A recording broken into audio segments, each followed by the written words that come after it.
जयराम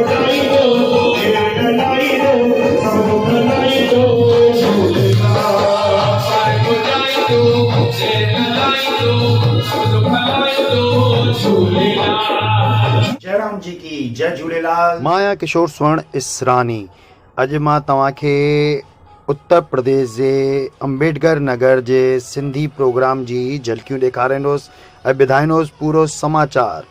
तव्हां ठहियल रहियो असां सां गॾु, जुड़ियल रहियो असां सां गॾु ऐं ॾिसंदा रहियो सिंधी भजन, सिंधी न्यूज़।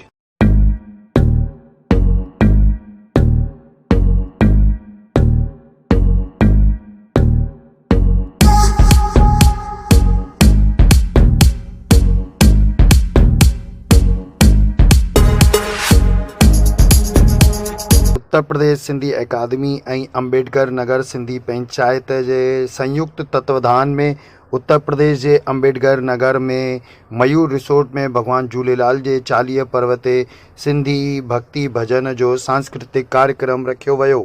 हिन मौक़े ते लखनऊ खां आयल मुख्य अतिथि उत्तर प्रदेश सिंधी अकादमी जा उपाध्यक्ष श्री नानक चंद लखमानी जी चयो कि सिंधी भाषा साहित्य संस्कृति ऐं खाइण पाइण खे बचाइण लाइ सिंधी समाज जे घर घर में जागरूकता पैदा करणी पवंदी। श्री लखमानी जी चयो कि उत्तर प्रदेश सिंधी अकादमी पूरे प्रदेश में भाषा ऐं संस्कृति खे अॻियां वधाइण लाइ सिंधी युवाउनि खे जागरूक करेनी। हिन खां पहिरीं श्री लखमानी जी ऐं भगवान झूलेलाल जे फोटूअ जे अॻियां ॾीओ जॻाए करे भगवान झूलेलाल महोत्सव कार्यक्रम जो शुभारंभ कयो। हिन मौक़े ते अयोध्या खां आयल विशिष्ट अतिथि उत्तर प्रदेश सिंधी युवा समाज जा प्रदेश अध्यक्ष श्री ओम प्रकाश ओमी चयो कि भाषा जे बिना समाज जी पहचान अधूरी आहे। हुननि चयो कि परिवार जा सभई भाती पंहिंजे घरनि में पंहिंजी सिंधी ॿोली में ई ॻाल्हायूं ताकि पंहिंजी सिंधी भाषा जीवित रहे।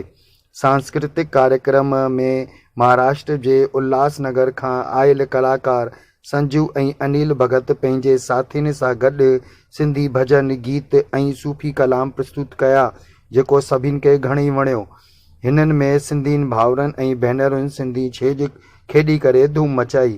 हिन खां पहिरीं कलश पूजन थियो जंहिंजो विसर्जन शिवालय घाट ते कयो वियो।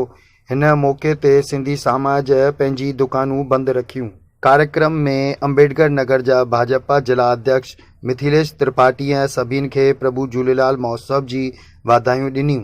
कार्यक्रम जो संचालन लखनऊ जे सिंध यूथ क्लब सोसाइटी जा अध्यक्ष तरुण संगवानीअ कयो। हिन में अयोध्या शिवालय परिवार जा महंत गणेश राय, समाज सेवी सुरेश भारतीय, राम पोपटानी सुल्तानपुर, बुजुर्ग समाज सेवी श्रीचंद चंदानी, भागचंद लखमानी, सिंधी समाज जा मुखी जयराम दास संगवानी, महिला समाज जी अध्यक्ष बबीता संगवानी, वीनू संगवानी, शंभू लखमानी, रमेश पोपलानी, स्वर्ण लखमानी, सुशील वरियानी, हरीश लाल, किशन पोपटानी, वैभव संगतानी, जीतू लखमानी, ध्रुव लखमानी, सागर संगवानी, रवि चंदानी, कैलाश राजपाल, दीपक मच्छानी, शंकर राजपाल, किशन भवनानी, सोम चंदानी, गौरी राजपाल, काजल संगवानी, गीता लखमानी, सोनी चंदानी, किरण पोपटानी, रेशमा खेटपाल, चांदनी लखमानी, कनक वरिध्यानी, रवीना भावनानी,